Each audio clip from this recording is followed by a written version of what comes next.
Padahal ada namanya sunnah fi'liyah. Sunnah Nabi tidak ditulis di buku, tapi sudah diriwayatkan dari guru ke guru ke guru ke guru ke guru. Itu yang disebut cara sholat.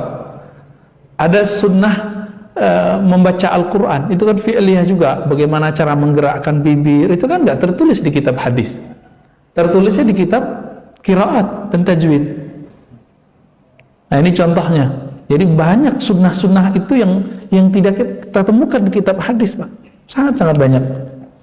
Dan yang paling mengejutkan, hadis hukum itu cukup 4.000-an, tapi hadis akhlak itu puluhan ribu. Kenapa hari ini orang beragama bisa tengkar, bisa kisruh, masjid bisa rame, ya? Ini masjid kayaknya masih adem kali ya, tapi di masjid lain rame, Pak. Perseteruannya. Itu kenapa? Karena orang fokus pada sunnah-sunnah ahkam, ajaran-ajaran Nabi yang berkaitan dengan hukum, tapi mereka kurang mempelajari sunnah-sunnah akhlak, sunnah-sunnah yang berkaitan dengan akhlak. Sunnah di situ artinya ajaran Nabi Sallallahu Alaihi Wasallam. Maka semoga di sini nanti ada kajian khasais nabawiyah atau misalnya sirah Nabi khusus, cari ustadznya yang jago. Dan sirah Nabi itu bukan pakai teori, Pak, dia harus pakai cerita. Maka ustadznya harus orang yang alim dan bisa bercerita, gak cukup alim. Nah, semoga nanti ketemu, Pak.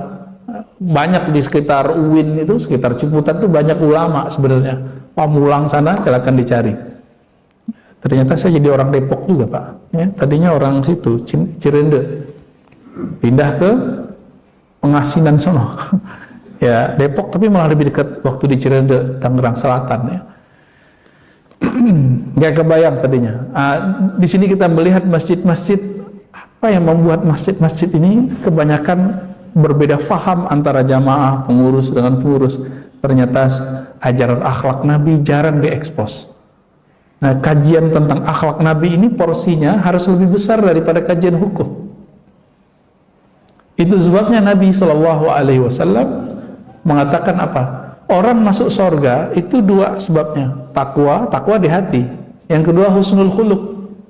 Husnul khuluq itu di akhlak. Jadi bukan di jenis baju, jenis sarung, jenis jenggot, enggak, Pak. Enggak ada di situ. Masuk surga bukan di situ, tapi dari kualitas kolbu. Karena Nabi mengatakan takwa itu di dalam dadamu, dan yang kedua akhlak. Maka niatkanlah kalau berjenggot, jenggot yang ada akhlak Nabi di situ. Bersarung itu sebenarnya sunnah Nabi, Pak. Saya menemukan bahwa Nabi pakai sarung lebih banyak daripada pakai celana. Nah, baju yang saya pakai ini gamis, ini bukan pakaian Nabi, ini pakaian Arab. Cuma karena saya melihat guru saya suka pakai baju begini waktu kita ngaji dulu, ya saya pakai begini juga. Tapi beberapa syekh kita pakai sarung.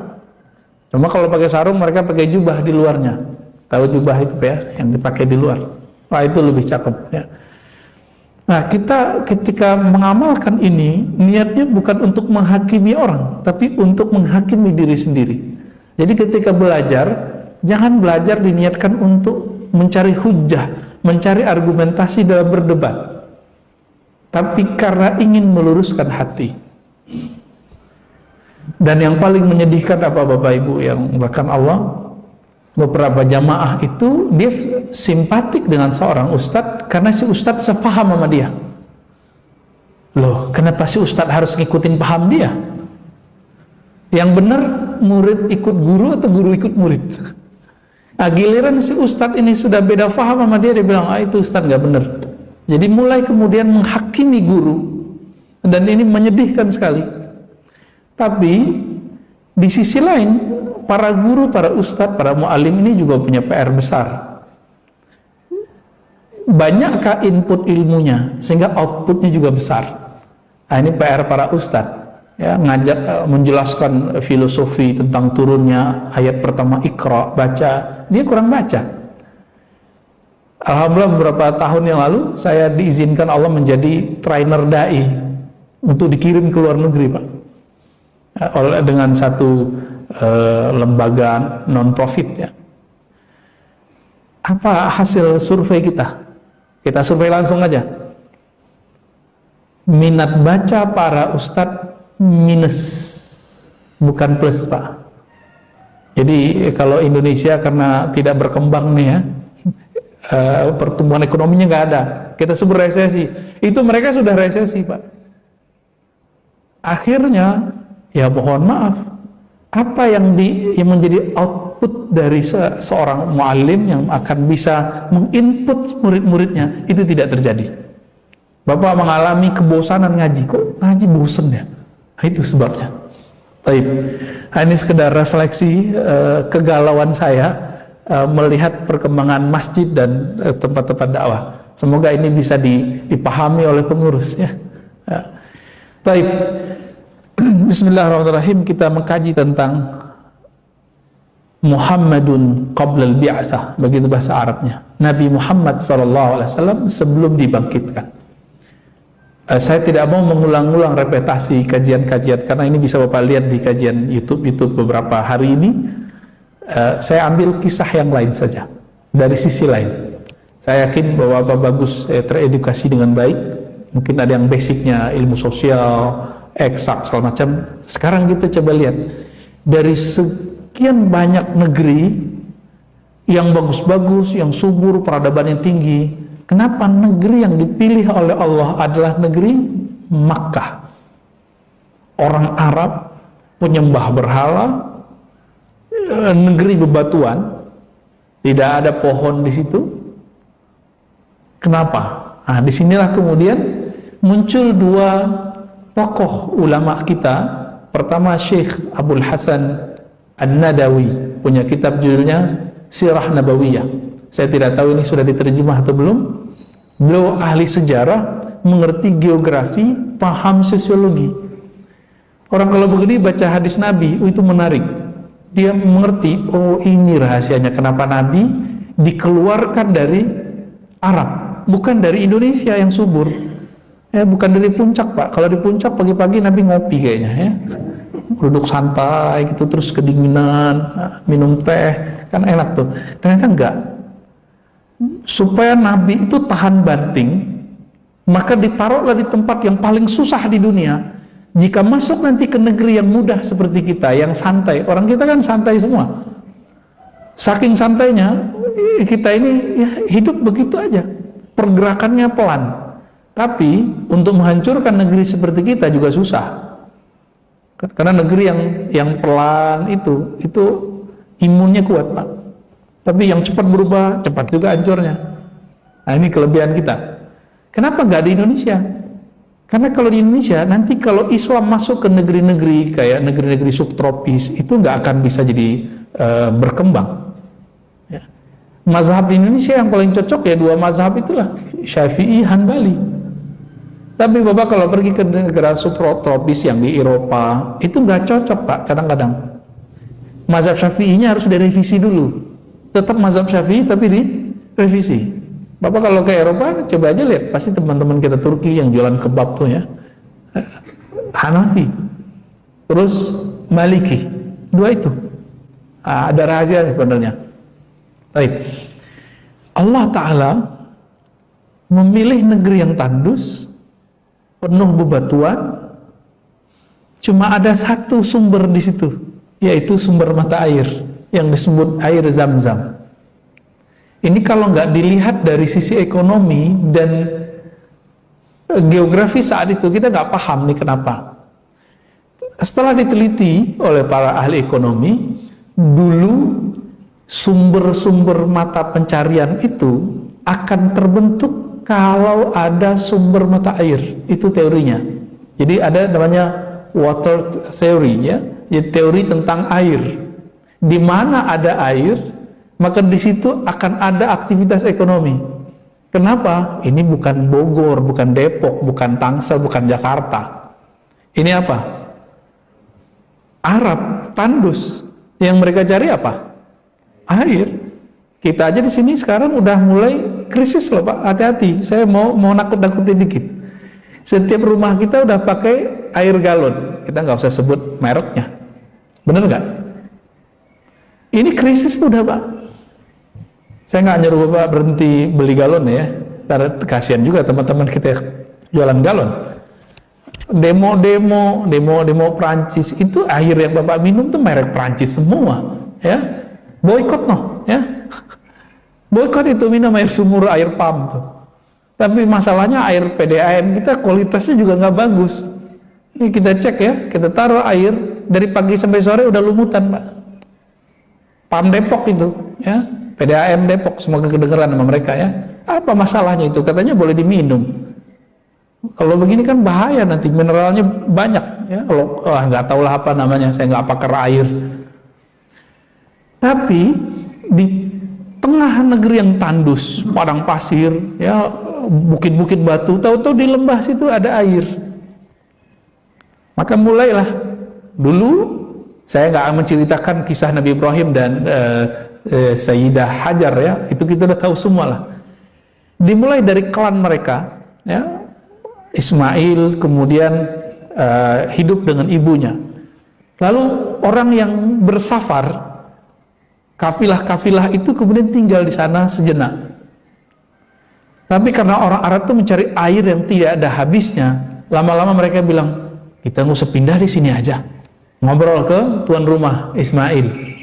Dari sinilah terjadi barter budaya. Nabi Ismail itu anak Hajar. Hajar itu orang Mesir.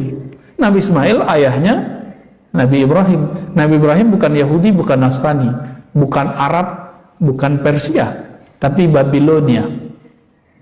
Babilonia, ya. Beliau orang, ya sekarang bagian Irak itulah, Tigris, Eufrat, bagian-bagian situ. Hijrah ke Haran, ya, bagian ujung utaranya Suriah, kemudian ke Yerusalem, kemudian ke Mesir, lalu balik lagi ke Yerusalem, lalu turun ke Mekah. Ditinggal istrinya. Kenapa beliau tinggal istrinya? Karena secara prinsip kehidupan, di mana ada air pasti orang ramai. Itulah rahasianya kenapa Allah perintahkan Nabi Ibrahim meninggalkan anak istrinya di sana. Akhirnya terbentuklah ya koloni-koloni kehidupan. Ada orang lewat minum, nggak mau pergi lagi Pak, situ aja deh gitu. Sembari berburu, sembari beternak. Maka setiap orang Arab itu dulu kerjaannya dua aja, dagang beternak, dagang beternak. Hanya itu. Berdagangnya bukan seperti kita dagang kelontong Pak, jangan dibayang begitu. Masih ingat surat Al-Quraisy? Li'ila fi Quraisy. Inilah penjelasan tentang Muhammadun qablal bi'atsah. Nabi Muhammad sallallahu alaihi wasallam sebelum dibangkitkan. Apa yang terjadi? Ilaf Quraisy, kafilah-kafilah dagang Quraisy itu mereka belanja. Belanja apa? Barang-barang ke selatan, ke Teluk Aden. Teluk Aden itu dulu kapal-kapal dari Nusantara udah nyampe di situ, Pak. Buktinya apa? Jadi Teluk Aden ini barang-barang yang dijual itu barang-barang yang hanya ada dari negeri kita. Contohnya untuk mengawetkan mumi dipakai apa, Pak? Ya, kapur barus, kamper ya. Itu dahsyat. Sejarah kapur barus itu udah ditulis oleh orang barat setebal ini, Pak, udah ada terjemahannya. Saya suka sekali baca buku itu karena kayak membaca dua surat di Quran. Surah Al-Insan sama surat Quraisy. Ya, Al-Insan cuma menyebut kafurah. Ini bukan cocok logi. Ya. Bapak buka kitab Al-Itqan karya Imam Suyuti. Di situ ada kata-kata asing yang diserap oleh Al-Quran. Jadi Al-Quran turun, bahasa Arab kan sudah ada. Nah, bahasa Arab itu dulu pernah menyerap bahasa India Timur, India ujung jauh. Negeri kita dulu disebut dengan Aqsal Hind, India Timur, ya, Ashraqal Hind, ya, atau Al-Hind Asy-Syarqiyah, ya, India Timur. Emang dari sana itu udah dari kitab, Pak, namanya. Jadi orang sebut dulu itu dari India, padahal itu dari kita. Dikirimlah kemudian lewat kapal, kan dulu pakai kapal, nggak mungkin dong pakai taksi, kan nggak mungkin, pakai angkot nggak ada Pak. Transportasi yang ada waktu itu adalah kapal. Di mana berhentinya? Di Teluk Aden. Dari situlah kemudian dibawa ke Mesir, dibawa ke Sudan. Kita kan tahunya mumi Mesir Pak ya, padahal piramid itu dari Sudan, Ethiopia itu udah banyak. Malah duluan situ, baru kemudian naik ke atas ke daerah Egypt. Apa yang kita lihat? Hasil penelitian yang meneliti selalu orang barat, saya juga heran, bukan orang kita. Mumi-mumi itu pas dicek ternyata itu kamper kapurnya orang Sumatera Utara sama Aceh. Kita tahu ada nama daerah Barus. Ya, ada orang Aceh yang di sini, ini paling paham mungkin. Dan orang Sumatera Utara cerita kepada kita, ini sekarang gubernur sudah mulai kembali menanam kamper untuk dijadikan bahan dagang. Nostalgia lama. Habis diceritain sama Ustadz Kiai, dokter profesor tentang masalah ini, mereka jadi melek. Oh, hebat juga ya. Dan orang Arab itu kalau buat minuman Pak, namanya ma'jun, minuman unik. Itu salah satu penyedapnya adalah kamper itu. Jadi bukan hanya untuk mengawetkan mumi ya.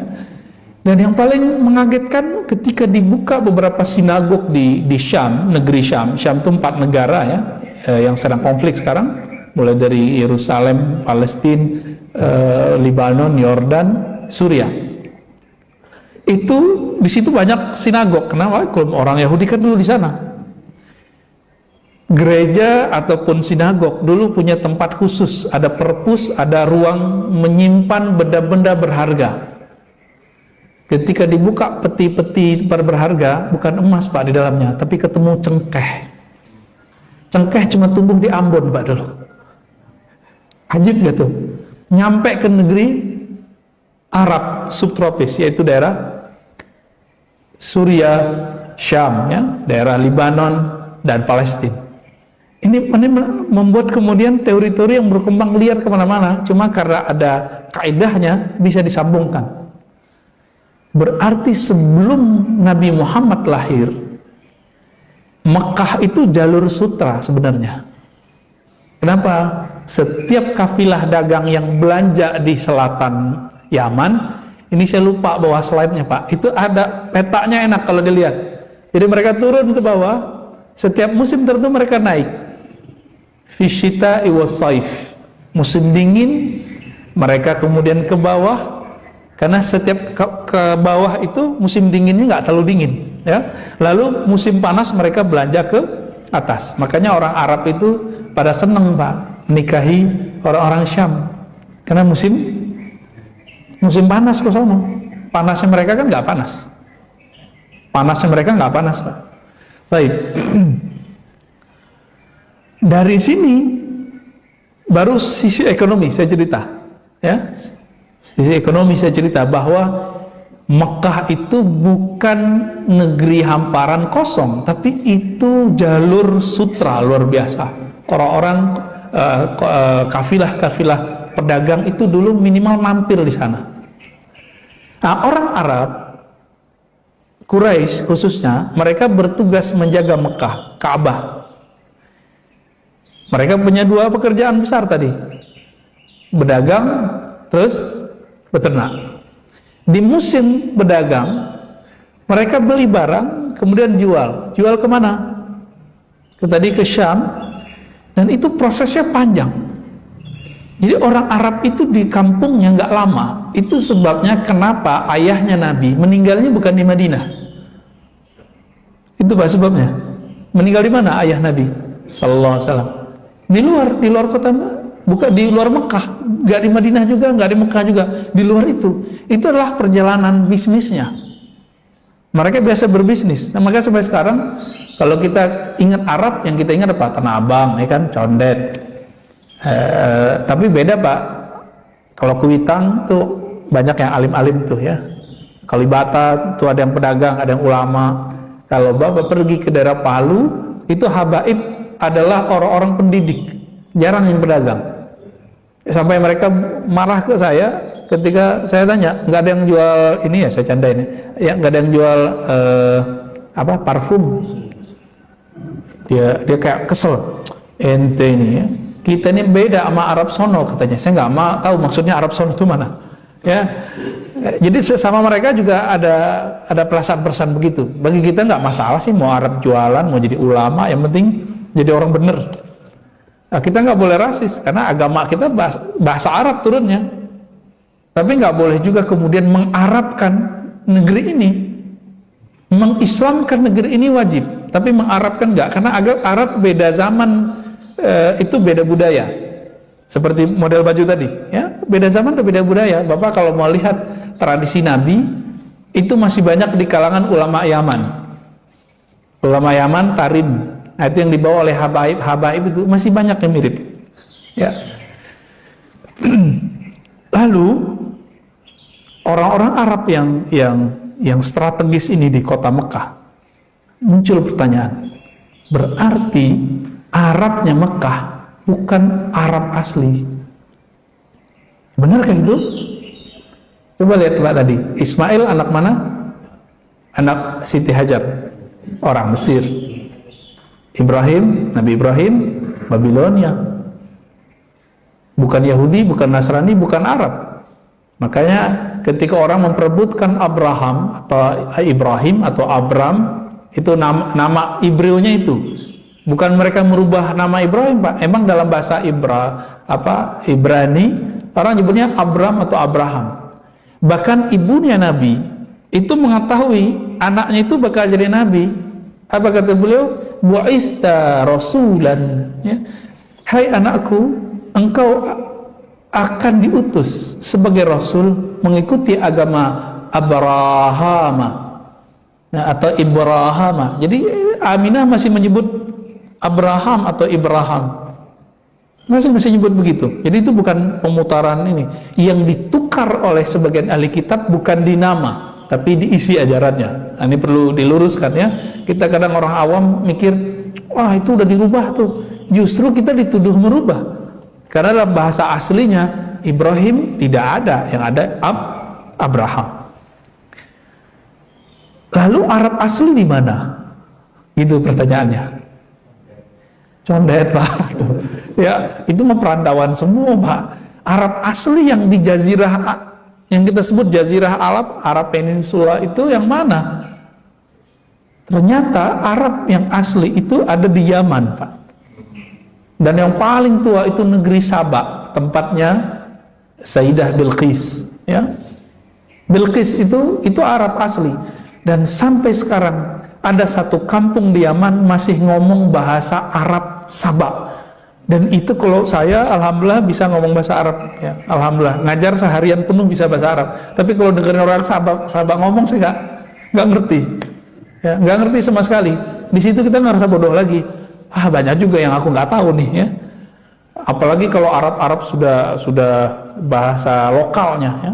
Jadi Arab yang resmi fasih itu sudah beda dengan dialek-dialek kampungnya. Nah, jadi Arab asli itu di daerah Yaman.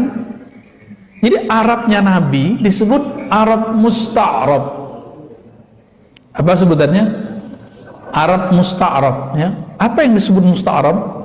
Orang-orang yang sudah campuran. Jadi Nabi Ismail menikah dengan orang-orang Arab asli yang mampir ke sana, lahirlah Arab turunan.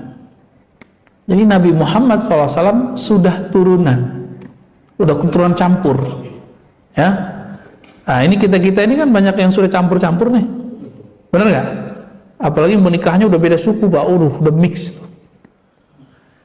Maka percampuran itu ternyata adalah bibit dari kebangkitan. Jadi kalau kita dari dulu ketemu orang itu lagi susah Pak. Begitu juga percampuran pemikiran. Kalau ingin maju pemikirannya, ayo bentur-benturin otak kita itu dengan pemikiran yang aneh-aneh. Nanti ya terseot-seot dikit, lama-lama jadi bangkit, dia jadi tahan banting. Mirip-mirip kayak imun. Orang kalau mengatakan gini, filsafat haram, itu langsung otaknya buntu. Tapi dia ingin tahu filsafat apa sih isinya, haramnya di mana sih. Dia konsumsilah filsafat itu. Dan itu bisa jadi dibalas oleh imannya, oleh cara berpikir yang sahihnya. baru nanti pemahaman dia terhadap manakah filsafat yang bermasalah itu jadi oke. Jadi teori imunisasi vaksin itu tidak hanya di badan biologis, tapi juga ada masuk di ideologi dan pemikiran intelektual. Begitu juga spiritual, Pak. Orang kalau nggak pernah dosa nggak bisa nangis. Orang kalau nggak bisa dosa nggak bisa nangis, ya. Nah, ini terjadi pada kawan-kawan kita yang telah menutup dirinya. Nah, ini yang kasihan, ya. Kalau udah menutup diri ya salah, nggak akan berubah sama sekali. Baik. Jadi Nabi Muhammad SAW lahir dalam posisi dan keadaan yang sangat strategis. Lebih strategis dari kita, Pak. Kalau kita paling dulu bernyanyi, nenek moyangku seorang pelaut. Oh, mereka lebih dari itu, ya. Ketika Allah pilih kota Mekah, orang Arabnya sudah Arab campurannya kemudian sudah satu klan Bani Hashim, cucu dari Abdul Muttalib, anak dari Abdullah. Itu bukan skenario ringan, tapi itu adalah skenario yang luar biasa, ya, sangat luar biasa. Ketika Nabi lahir, masih ingat apa yang terjadi? Ada yang mau nyerang Mekah? Ya, masih ingat ya? Saya mau tanya, Pak, pernah dengar nggak ada gajah di tanah Mekah? Nggak ada kan? Gajah di tanah Arab. Dengar nggak? Bisa hidup nggak? Nah, ini jadi pertanyaan besar. Lalu dari mana ini? Ternyata diusut. Dulu daerah Yaman itu adalah daerah yang dikuasai sebagian atau dipengaruhi sebagian oleh budaya yang ada di seberangnya, yaitu Afrika. Negara apa terdekat di Yaman itu? Afrika. Sudan, Ethiopia, ya, mereka disebut orang Habasyah. Di sana ada ternak gajah, mereka jaga gajah, bukan hanya dari India. Itu kemudian diimpor oleh raja-raja yang di Yaman, salah satunya Abraha. Digunakan untuk mau menghancurkan Mekah mau dipindah sama mereka. Jadi mereka melihat Mekah ini kok menarik ya, kita pindahin aja tuh Ka'bah ke kampung kita gitu. Saking mereka salah fahamnya, dikira bisa mindahin balok-balok 4 persegi itu. Enggak, yang dipindahin kan airnya, ya. Salah teori sebenarnya. Penasehatnya Abraha itu sudah kasih tahu, jangan coba-coba masuk ke negeri itu dengan menghancurkannya, nanti kamu hancur. Nanti di akhir zaman, ini kan sudah akhir zaman nih, Nabi mengatakan ketika ada pasukan ingin menghancurkan Mekah, itu akan Allah kirim bala bencana menghancurkan mereka. Nanti kita kejadian lagi tuh. Jadi apa yang kejadian saat Nabi sebelum lahir, awal lahir, nanti akan terjadi ketika fitnah Dajjal itu memuncak dan Imam Mahdi akan muncul. Ya, itu akan terjadi kembali, Pak. Ya. Jadi sudah terbayang sama kita. Saya cuma ingin ngajak kita serius. Ya, ini bahan kita cerita ke mahasiswa tentang kenapa sih Allah pilih Arab? Apa pendekatannya? Ternyata mengatakan Allah pilih Quraisy nggak cukup. Ketika dilihat dari kacamata ekonomi, geografis, budaya, ada satu lagi, politik. Itu sangat menarik. Kita jadi mengatakan, Masya Allah, luar biasa. Settingan Allah luar biasa. Coba lihat, Pak. Mekah itu diapit oleh kerajaan-kerajaan tadi Yaman. Berarti ada budaya Arab asli. Bagian utara, itu kalau utara timur itu ada Babilonia. Di situ ada beberapa kerajaan. Ya, atas langsung Romawi Timur disebutnya. Romawi ini bukan Italia, Pak ya. Romawi, Rum. Jadi kalau ada di Al-Quran, Ghulibatir Rum, itu adalah Romawi Syria. Dan agak ke kiri dikit ada peradaban Mesir kuno. Terus di samping Laut Merah itu ada kerajaan Ethiopia yang bahasa Arab Ethiopia banyak diserap oleh orang Yaman lalu masuk lewat jalur perdagangan itu di Mekah. Ya, pas dicek banyak istilah-istilah Arab Ethiopia itu masuk. Bapak kalau mau belajar bahasa Arab bukan ke Mekah Pak sekarang, belajarnya kemana? Ke Sudan.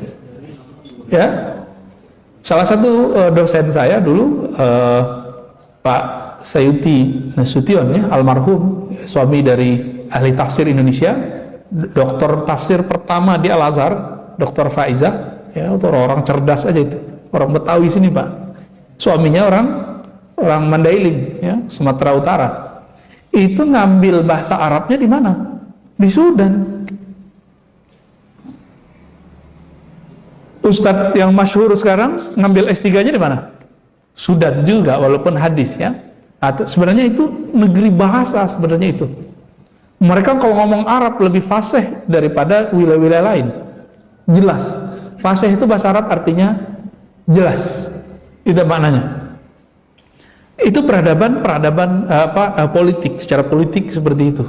Jadi Mekah itu dikelilingi oleh budaya macam-macam.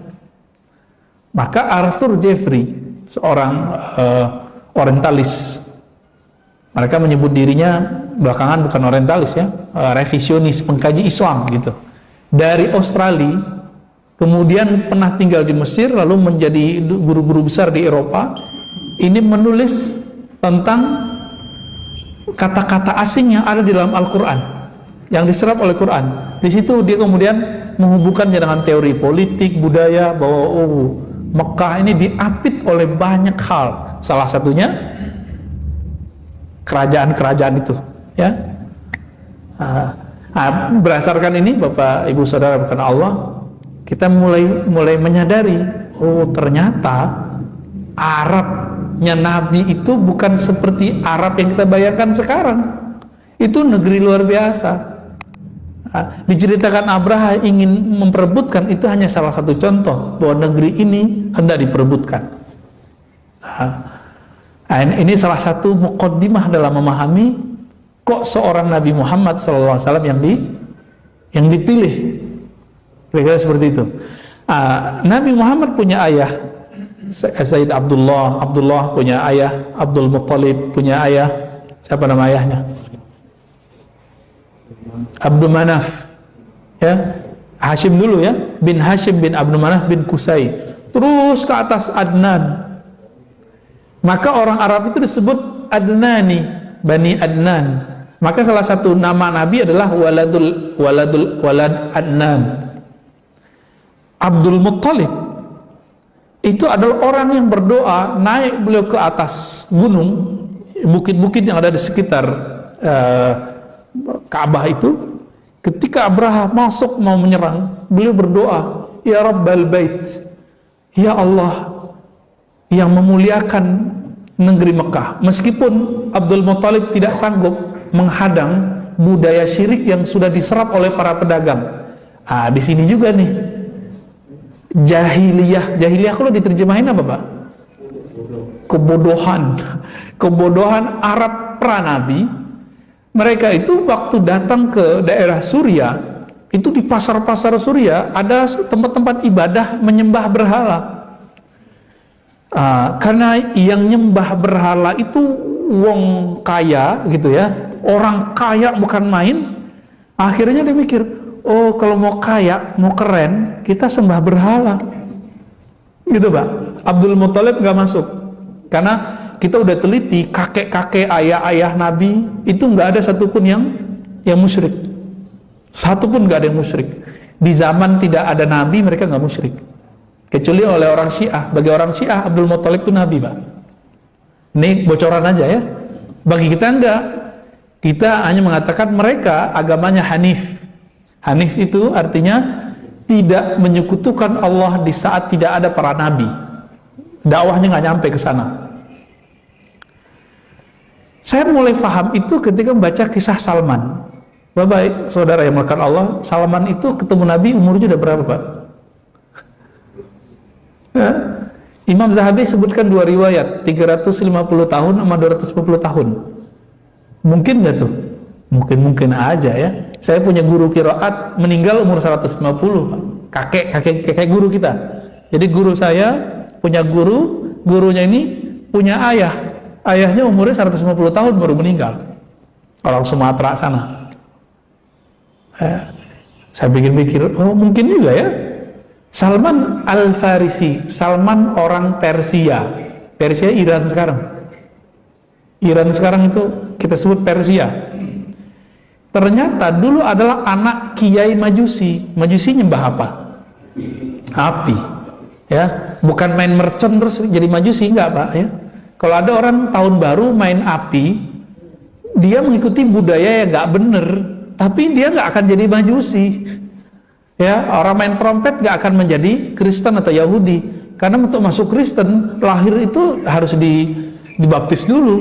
Jadi meme tentang menganut 3 agama sekaligus, ya bagi saya itu kebodohan yang terstruktur ya, yang tersebar. Kita nggak suka dengan tradisi mubazir itu, tapi jangan konyol, jangan jahil. Mau menolak sesuatu ya harus dengan ilmu, gitu. Salman Al-Farisi, Salman Al-Farisi ini umurnya anggap saja 250 tahun. Ternyata beliau sudah ketemu dengan pendeta Yahudi. Lalu pendeta Yahudi bilang, kamu ikutin pendeta berikut ini nih. Oh, ternyata ketemu Nasrani. Ketika mau meninggal, pendeta Nasrani mengatakan, ini sudah datang zamannya Nabi yang di akhir zaman Allah lahirkan. Jadi keanggap 250 tahun pas meninggal. Berarti umur 200-an beliau udah 200-an, Nabi baru lahir secara biologis. Gitu Pak. Apa kata si gurunya? Kamu datanglah ke negeri yang banyak kurmanya, nanti kamu akan ketemu Nabi akhir zaman. Dibacakanlah kitab Injil dan Taurat yang mereka punya. Ini versi Salman. Makanya Salman kemudian pergi ke Madinah Pak. Tapi apa cerita lucunya? Betapa jahiliyahnya orang Arab saat itu. Salman udah nabung. Dia ada bilang, mana di antara kalian orang Arab? Ngomonglah, saya nggak usah sebut nama siapa orang Arab ini. Saya, gitu. Nah, disebutkan di situ fulan-fulan, tapi riwayatnya tidak terlalu kuat. Di tengah jalan, orang Arab itu karena pebisnis, barang apa aja yang kelihatan sama dia dijadiin duit. Apalagi orang, bisa dijual. Salman Pak dijual sama dia. Ketemu di jalan, dia bilang, saya punya budak nih. Salman bingung, kok saya disebut budak ya? Akhirnya dijuallah Salman ke orang Madinah. Yang penting Salman nyampe di Madinah. Begitu kata orang Arab. Jadi Arab ini polos juga. Yang penting lo nyampe di Madinah. Mau cara dijual mau apa, nyampe gitu. Bener Pak, nyampe di sana jadi budak. Maka Salman ini dapat cerita dari gurunya, dari kitab Injil Taurat yang dipelajari, versi dia nih ya, bahwa ciri Muhammad itu banyak. Salah satunya tidak mau makan sedekah. Maka ketika terdengar udah lama ditinggal di Madinah, gak kunjung-kunjung datang. Jadi di setiap kali selesai kerja, dia ngeliatin ke arah Mekah. Kapan ada orang mau datang nih dari Mekah? Betapa rindunya Salman Al-Farisi.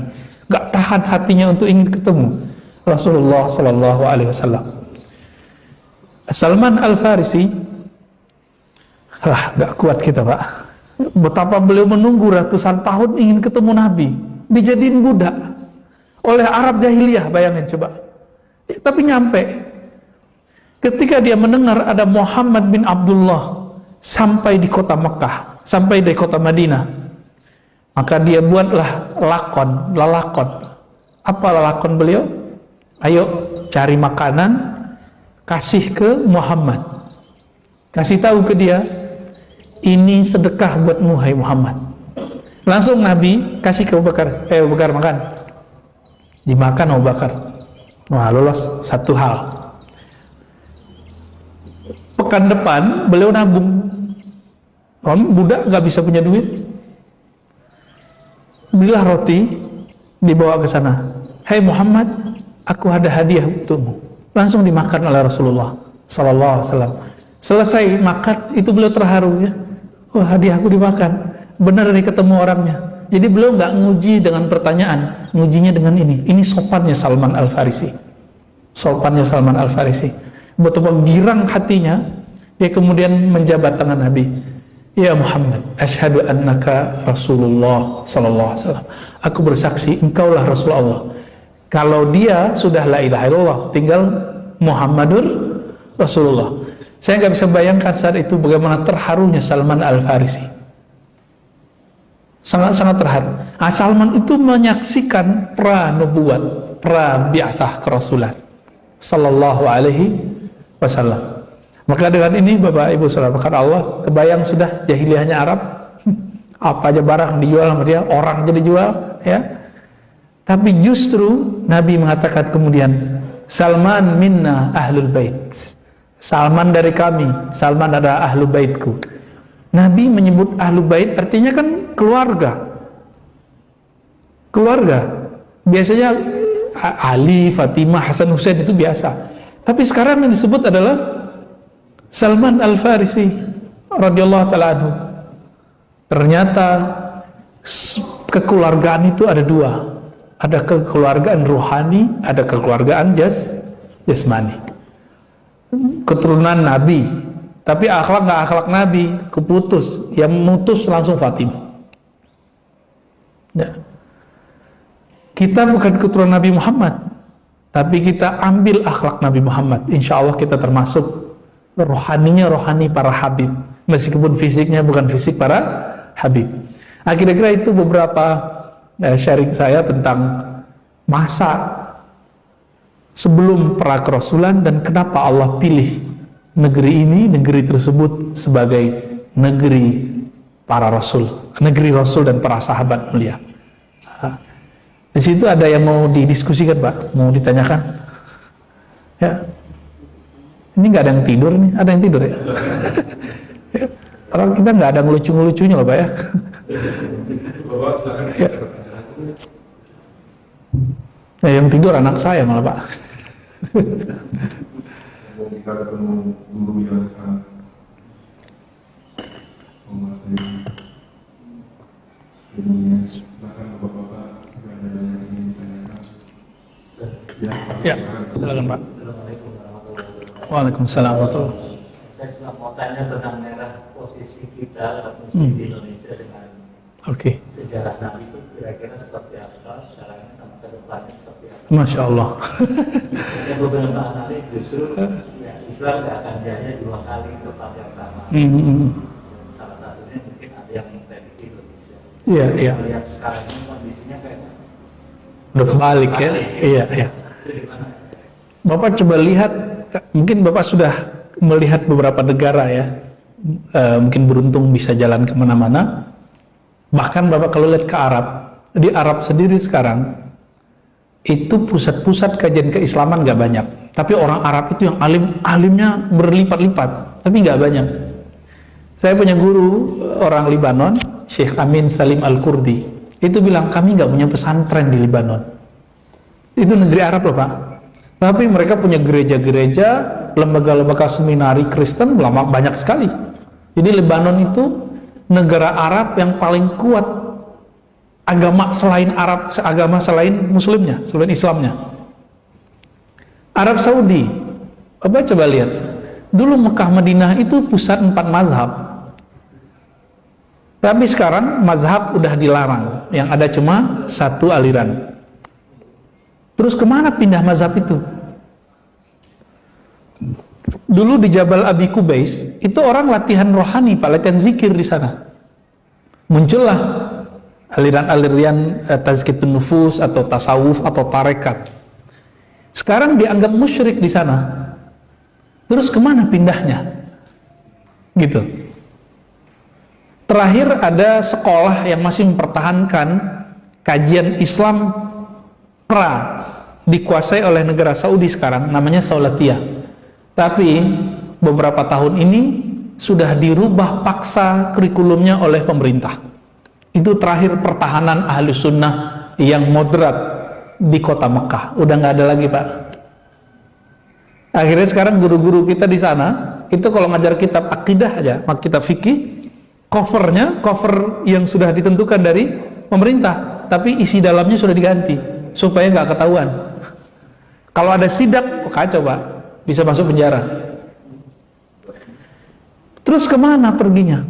itu udah pindah kemana-mana Pak, udah pindah ke Maroko, udah pindah ke Turki, udah pindah ke India, udah pindah ke Yaman, dan yang paling banyak pindah keturunan Rasulullah pindahnya ke Indonesia.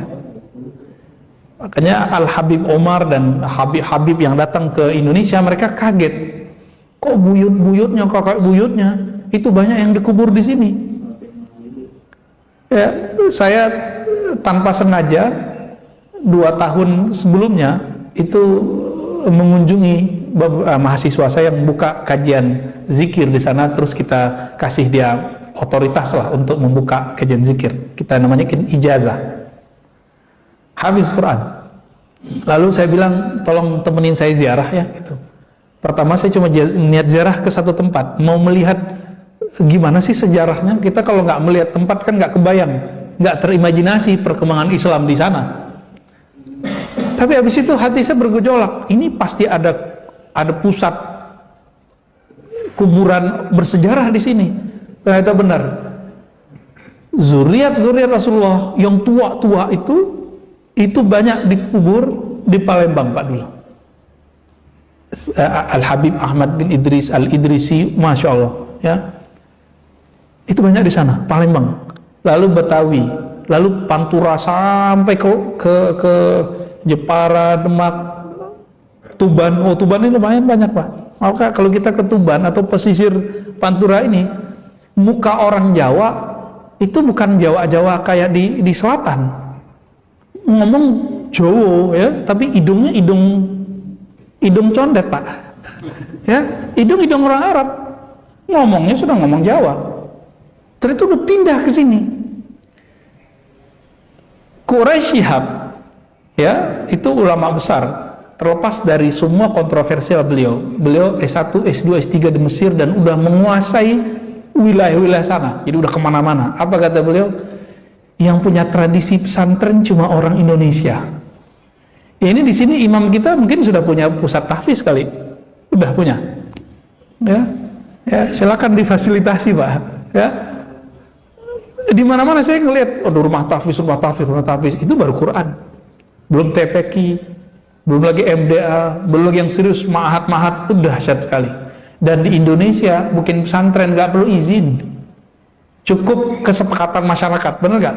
Dan ini surganya ilmu. Kita nggak ketemu di belahan manapun sekarang di dunia seperti Indonesia. Kita bersyukur. Negeri jiran aja Pak, kita kalau mau buat apa harus ada backingan. Kalau nggak bisa dibubarkan. Agak berat tantangan teman-teman kita di tetangga-tetangga, apalagi di Saudi. Bapak buat pengajian begini di Saudi, digerebek sama polisi syar'i.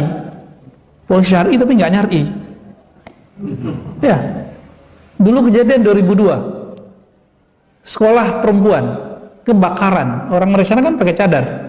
Ya, udah jadi budaya agama. Jadi budaya yang dilembagakan dalam bentuk kewajiban beragama. Jadi orang Saudi itu nggak bisa lepas perempuannya dari, nggak bisa lepas, itu udah jadi, atau agama yang berbudaya, terserahlah diistilahkan apa, karena implikasinya nanti beda. Saking konyolnya polisi syurtoh karena mereka nggak belajar agama dengan benar, perempuan yang lari dari api, kan cadarnya dicopot. Apa kata polisi? Balik, ambil cadar kalian.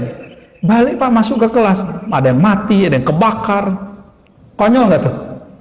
Ya, orang telanjang aja boleh lari kok kalau lagi kebakaran, apalagi cuma buka cadar. Masuk berita 2002. Terus kemana ilmu itu sekarang?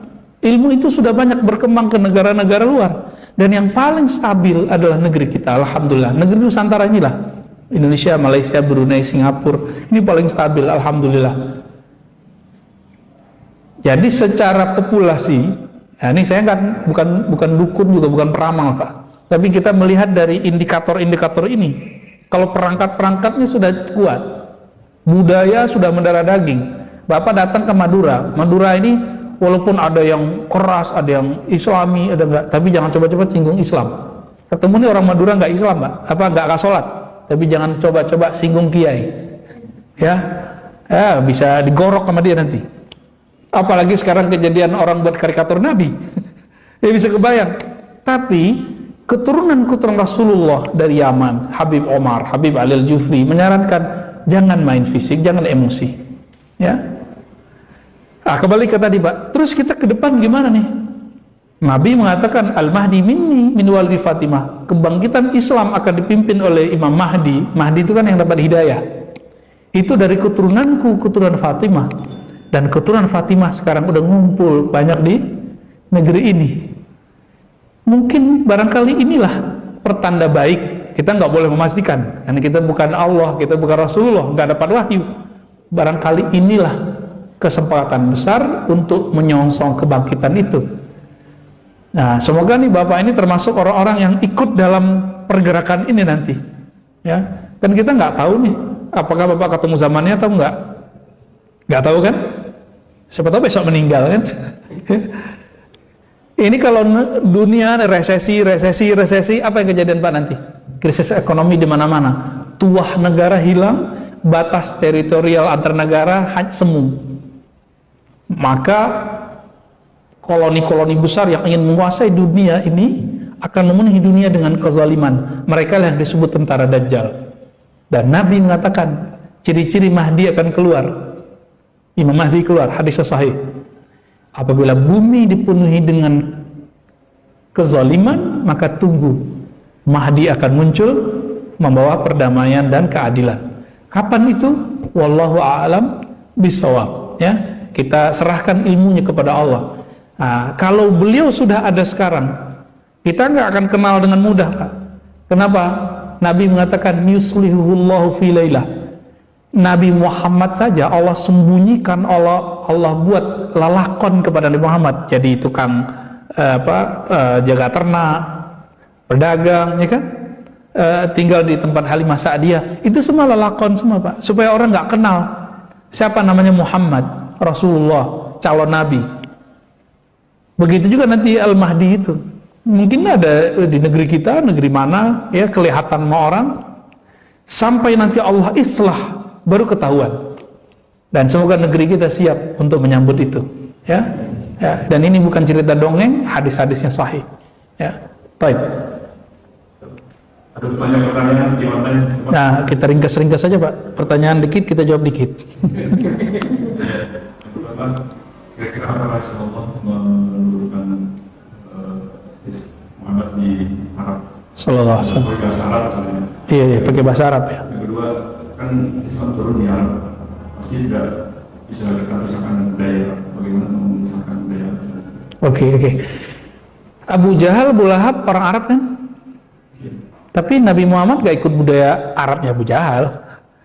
Nabi Muhammad itu anti mainstream. Di saat budaya orang Arab, kalau bersumpah billat wal uzza, demi berhala dewa Lata dan Uzza, Nabi Muhammad nggak mau. Billah, demi Allah. Ketika orang di hari-hari tertentu datang menyembah dan memberikan sesajian untuk Lata, Uzza dan 360-an berhala, Nabi Muhammad ikut nggak? Enggak. Nabi Muhammad malah nyepi di berkhalwat di Gua Hira. Anti mainstream. Tapi Nabi Muhammad SAW tidak pernah kemudian berbenturan langsung sampai ada perintah dari Allah. Gitu. Bahkan beliau menjadi tokoh. Ada skenario belum menjadi Al-Amin, orang yang terpercaya, ya kan? Bisa nyelesain konflik Hajar Aswad. Lalu apa rahasianya kira-kira kok dipilih Arab bukan Indonesia? Pertama tadi setelah paham itu Bapak, Arab itu negeri yang kita harus survive, maka Islam itu harus survive. Negeri kita kan santai ya, mohon maaf, kita santai-santai aja bisa makan 3 kali sehari Pak, ya kan? Orang pandemi begini kita nggak pernah kekurangan minyak, minyak goreng, salad, saus. Di luar negeri salad saus sudah mulai mahal Pak, ya, karena ketahan sama orang Indonesia, nggak diimpor, nggak diekspor. Udah banyak sekarang perubahan. Dan yang paling santai kita, negeri kita sekarang ini kekuatan menyambung sama ini, belanja rumah tangganya hampir 60%. Jadi mau resesi gimana juga kita santai-santai aja, makan nasi goreng, nasi uduk, santai aja Pak. Ini kabar gembira, biar nggak terlalu horor Pak memahami berita-berita resesi dan krisis ini. Nah, kembali ke yang tadi, kenapa Arab? Tadi itu ya, strategis. Jadi setelah disebutkan itu survive, maka itu strategis. Karena dia strategis, udah campuran sekian bahasa, bahkan Imam Suyuti menyebutkan 11 bahasa yang sudah diserap dalam bahasa Arab. Mulai bahasa yang tua, namanya bahasa Aramaik, bahasa Nabataean, bahasa Ethiopia lama, bahasa Rum, bahasa Greek, bahasa Hind, termasuk Melayu itu disebut bahasa Hind dulu. Akhirnya bahasa Arab itu bisa dibaca, bisa dilafazkan oleh negara mana saja, bangsa mana saja. Kita, nih Bapak ini kan kebanyakan, mohon maaf ya, nggak bisa bahasa Arab kan? Tapi kok baca Qurannya fasih? Itu orang Arab bingung loh Pak. Bingung, orang Arab sendiri nggak sepasih Bapak mungkin baca Al-Qurannya. Mungkin ya. Gitu, saya sendiri denger lah. Imam-imam di sana itu ada yang hancur-hancuran juga banyak. Cuma makhorijul hurufnya mereka udah oke. Ainnya itu pas ya, kelihatan susah baca ain itu ya. Itu kira-kira. Nah, kenapa dipilih Arab, bahasa Arab? Karena bahasa Arab itu bahasa yang paling banyak mengalami perubahan-perubahan, yang perubahan itu sekarang sudah menjadi permanen. Ada yang disebut tasrif. Nanti belajar tamyiz. Nah, perubahan yang disebut tasrif, derivasi kata, itu merupakan bentuk kekayaan bahasa. Orang bisa dialog dengan bahasa, ya kan? Maka boleh disebut mukjizatnya Nabi adalah mukjizat lughah, mukjizat bahasa. Orang mana aja bisa baca Quran walaupun dia nggak bisa ngomong bahasa Arab. Nah, ini salah satunya. Kenapa dipilih bahasa Arab bukan bahasa kita, Pak? Ya. Arab itu kalau ketemu mereka bahasanya sudah sama. Ini bahasa Arab dulu di zaman itu mirip kayak bahasa Melayu di kita, bahasa pemersatu. Dan kita beruntung bahasa Arab itu dulu pernah menjadi seperti bahasa Inggris sekarang.